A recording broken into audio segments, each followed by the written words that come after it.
Hey, I have a lot of thoughts. Lot of thoughts coming out.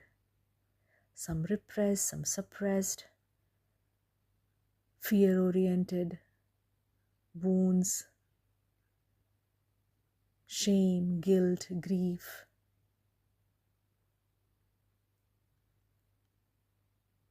I believed that I needed someone else to give me permission to express these. Until recently, I realized I need permission only from myself. So here I am, sharing my first thought. Conversations and understanding. Language is a bridge, yes, but most people are shouting from opposite banks and calling it intimacy.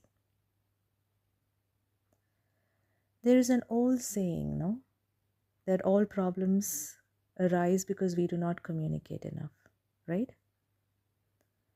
But you know what? I've begun to question that exactly that. What really communication means? How much do we really need to communicate? And even more, why do we need to communicate at all?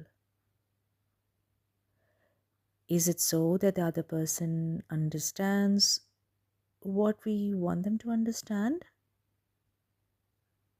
Or is it because we believe the other person is not fully informed? They need to see the world in a different way. Or perhaps they are wrong, or they're simply ignorant.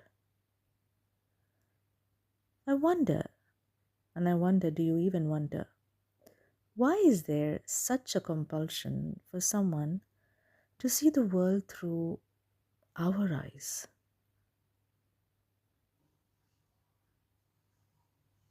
See, for me, communication, at least the way it is commonly practiced, rarely brings connection. This is just my personal experience. And I may not yet know what right communication is. But you know what? One thing I'm very clear what it is not. When I speak from my own patterns, my wounds, my insights, my conditioning. Yeah? I see the world through a particular glass.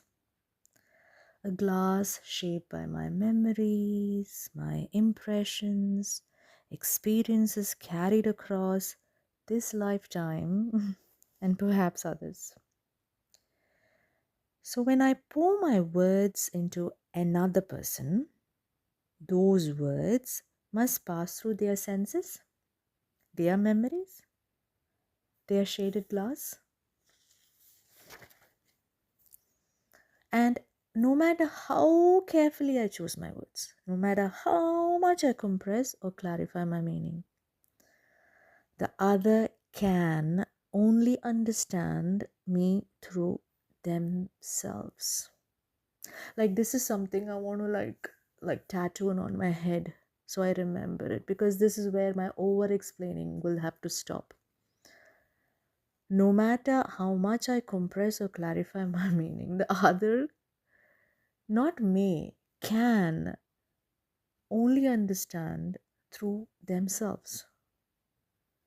So, this expectation that someone else should understand anything exactly the way I see it, feel it, or experience it begins to feel unrealistic, isn't it? Sometimes I think it's even unfair. Perhaps the disappointment does not come from misunderstanding. Really. Really, I'm thinking it's not coming from misunderstanding, but from this quiet insistence that another must inhabit my inner world. And maybe peace begins when I release that insistence. So, languages is a bridge, I agree, yes. But most people are shouting from opposite banks and calling it intimacy. Come back here later with another thought another day. Thanks for listening.